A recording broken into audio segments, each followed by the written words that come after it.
magandang hapon sa inyong lahat. Tayo ngayon ay mag-Uber kasi napakatagal ko nang hindi nag-Uber. Ang akin yatang last na Uber ay January pa yata. Parang January 26 yung nakita ko sa record ko kanina. Yung aking last Uber is January 26. January, February, March, April, May, June. Almost 6 months tayo hindi nag-Uber. Pero ngayon, mag-Uber tayo para magkameron tayo ng extra money. Sayang din kasi tayo naman bakante ngayong gabi. Ngayon nga pala ay ano bang oras ngayon? Ngayon ay 6:23 ng gabi. So yun ang ating gagawin ngayon. Mag-Uber tayo. Ngayon pala itatry ko ay Uber Eats. Kasi kayo na pa ako naka-online sa Uber rider, yung pasahero. O wala yata gustong mag-Uber. Kaya tatry ko yung Uber Eats. Ngayon, ito yung first time ko na mag-Uber Eats. Ito yun Ayan, nakapark ako dito sa restaurant. Mag-aantay tayo kung mayroong o-order dyan sa mga yan or kung saan man dito. Kasi ito yung mga parang hotspot yan. Yan ang mga hotspot. Ayun, sana may umorder. Hindi ko pa rin alam yung aking gagawin kasi first time ko nga mag-Uber Eats. Sa tingin ko naman parang pareho lang. May papasok na request, pupunta mo yung restaurant, kukunin mo yung order, tapos di-deliver. Napakasimple. Hindi na naman ako siguro magkakamali sa ganung flow, ika nga. Pero ayun, antay-antay lang ako ng oras dito. Kaysa sa nasa bahay naman ako, so wala akong ginagawa. Why not mag sideline? Sayang din to. Anyway, so ano ba? Ngayon nga pala yung Monday. Happy Monday sa ating lahat. Yung ating full-time job, tapos na tayo dun sa ating Hawaii project. Yung Hawaii project, ano na yun? Parang nasa hypercare stage na. Hindi na siya masyadong delicate or complicated. Parang remote monitoring. Kung mayroon tanong yung operations, kaya na naman yun ng remote. And then yung ating sunod na project ay sa Salt Lake City naman. So doon tayo pupunta sa Salt Lake City. I think as per schedule, yung aking unang biyahe doon ay sa second week ng August. Ayun. So doon ang ating next destination sa ating pagiging industrial engineer. Meron nga pala akong ititrain na bagong engineer doon. Actually hindi siya bago. Bago siyang engineer na mag-aaral noong software, yung management system. Ayun. So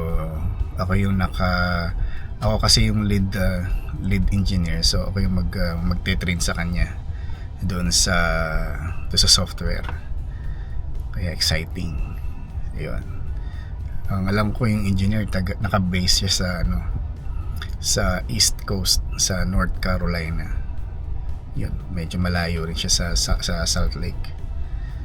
Kaya ayun, meron naman tayong bagong project. Actually, sunod-sunod tong project.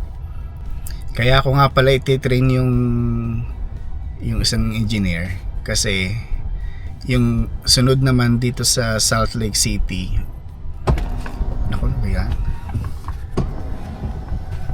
Nagulat ako. Nag-adjust ng upuan. Kaya ako nga pala ititrain yung taga North Carolina na engineer. Kasi after nitong Salt Lake, yung I think sa North Carolina naman yung sunod do sa area niya. Medyo malayo na sa akin yun. Kaya kailangan ko siyang i-train para siya naman yung ayun, yung magiging project engineer kung saan man doon malapit sa kanyang area. Kasi kung ako pa yung pupunta doon, parang malayo na masyado.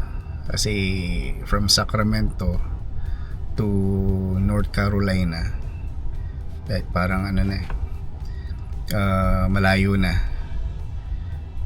Pero syempre, kung sabihin ng boss ko na Mar, punta ka doon, wala tayong magagawa. That's part of the job. Ayun. So wala pa ring order. Ano ba yan? Ayan, wala pa rin napasok na order. Naka-online tayo. Kaya ayun, antay-antay lang siguro. Zero pa. Zero.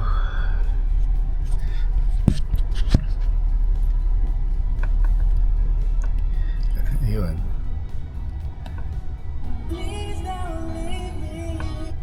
Kumanta si Rockstar.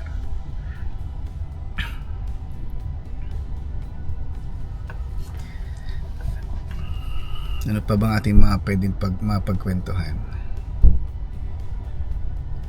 Meron akong isang project, personal project naman, hindi to work related. Ito ay personal project. Hindi ko pa siguro pwedeng i-share kasi medyo secret muna. Meron akong ginagawang project on the side. Trabaho din. Hindi man trabaho. Parang side hustle din. And marami na akong oras na i-google doon. Sana mag-materialize. Nakaka-excite din. Saka yung maganda kasi doon, experience din. So kailangan kong mag-aral, kailangan kong pag-aralan yung kung ano-ano man. At sana maging successful. At sana maraming bumili, yun ang ibig sabihin. So parang mayroon na kayong hint. Sana mag-okay. Ayun, so antayin natin ng order kasi masyadong matagal. Samahan nyo ako. Comment kayo kung ano ba yung mga sideline nyo. Doon ba sa area nyo malakas ba ang Uber Eats doon or yung pasahero? Ang alam ko kasi dito sa area namin mas malakas yung DoorDash. Ako naman hindi kasi ako nag-apply ng DoorDash delivery. Pero ako ay DoorDash customer. Gumagamit ako ng DoorDash pagka kailangan mo pa-deliver. Yung DoorDash ang ginagamit ko. Ayun. Kaya ang alam ko kasi malakas din dito yung DoorDash sa area namin. Ang Uber Eats parang hindi pa masyado. Pero ayun, antayin natin. Let's see. Kasi ito yung ating pinakaunang Uber Eats na trip kung tayo makaka-receive ng request. Kasi hanggang ngayon finding trips pa rin. Ayoko naman kasi pumunta dito sa may tinatawag kasi sila na yan, wala.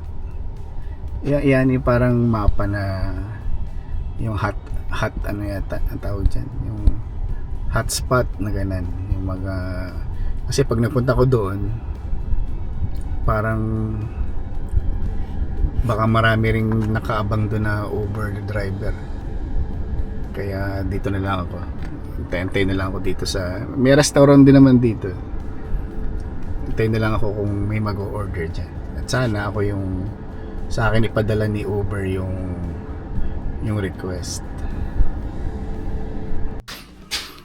Ayun, nandito na ako sa sa bahay. Olats. Walang biyahe, ano na ako doon, ilang minutes na ako doon sa parang 30 minutes na ako nag-antay doon sa area. Wala, parang it's either maraming ano bang tawag doon? Maraming nag-aantay ng Uber or maraming driver ng Uber. Kaya hindi tayo maka-receive ng order. Kaya umuwi na lang ako dito. Anyway, okay lang. Makapagpahinga ng konti. Wala kasi kaysa mag-antay tayo doon, sayang oras. Umuwi na lang tayo. Bukas na lang ulit. Try natin ulit bukas. Ayun.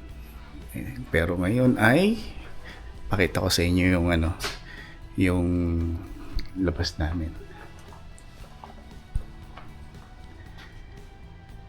Maaga pa 7:30 na yan. Taas pang araw. Mainit. Okay.